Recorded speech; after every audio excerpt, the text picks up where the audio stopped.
Sa pinakasulok na bayan ng Dingalan, Aurora, may isang hiyas na matagal nang tinatago ng kalikasan.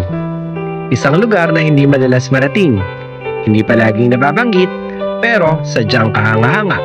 Ito ang Abuan Falls. Dito, humihinto ang oras, tumatahimik ang isip, at ngayon, narito kami.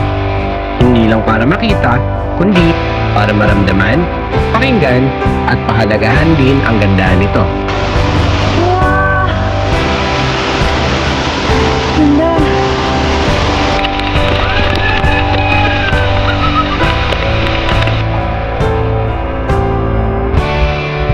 Ito ang tahimik na kwento ng kalikasan sa puso ng Dingalan. Kaya tara na! Sama ka sa amin sa paglalakbay na ito. Sama-sama nating tuklasin ang lihim ng kagubatan at damhin ang ganda ng Abuan Falls. Tara! Biyahe tayo! Mula Bulacan ay halos 3 oras ang ating biniyahe bago natin marating ang probinsya ng Aurora. Pagkadating ay nag-set up na agad kami ng aming tent na aming tutulayan sa araw na ito. Starfish na nakita. Starfish ba yan? Hindi kami harap. Nakatakot. At since maaga kami nakatapos mag-set up, bibisitahin namin ang isang falls dito. Dito kami sa may Dingalan. Soft drinks na!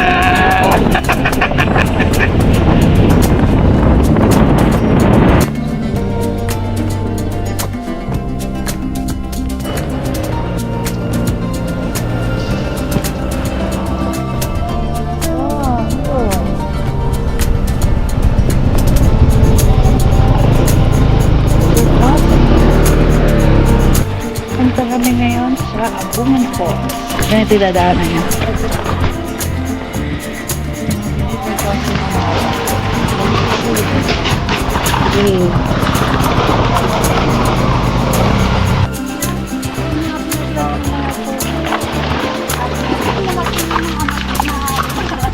Welcome to Abuan Falls!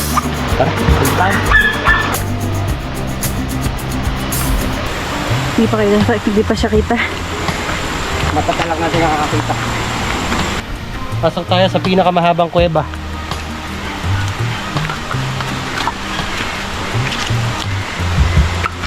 Ang haba. Grabe. Ang haba nga. Mahabang kuweba. Wow, ang lakas.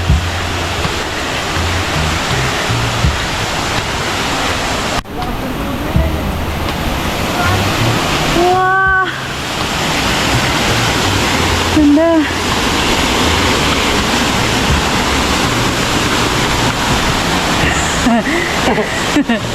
Comedy. Puro yan.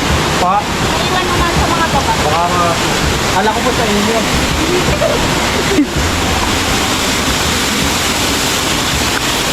Wow. Ay, isang ganda.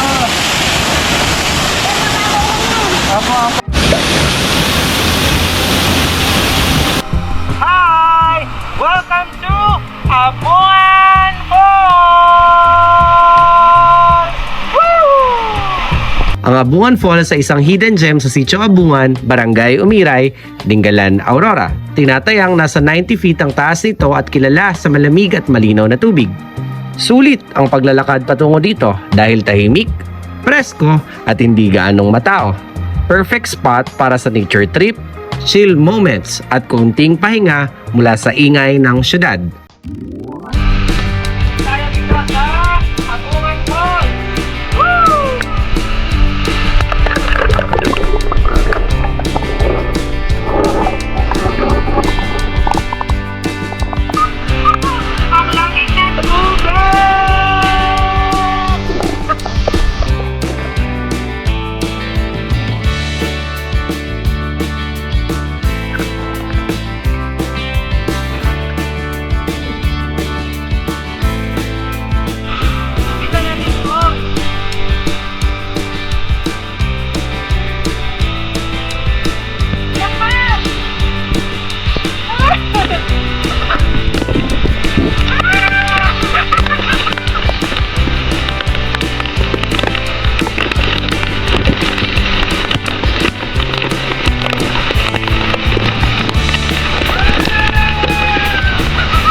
Bandang alas 5 ng hapon ay tumuna uli kami sa aming campsite.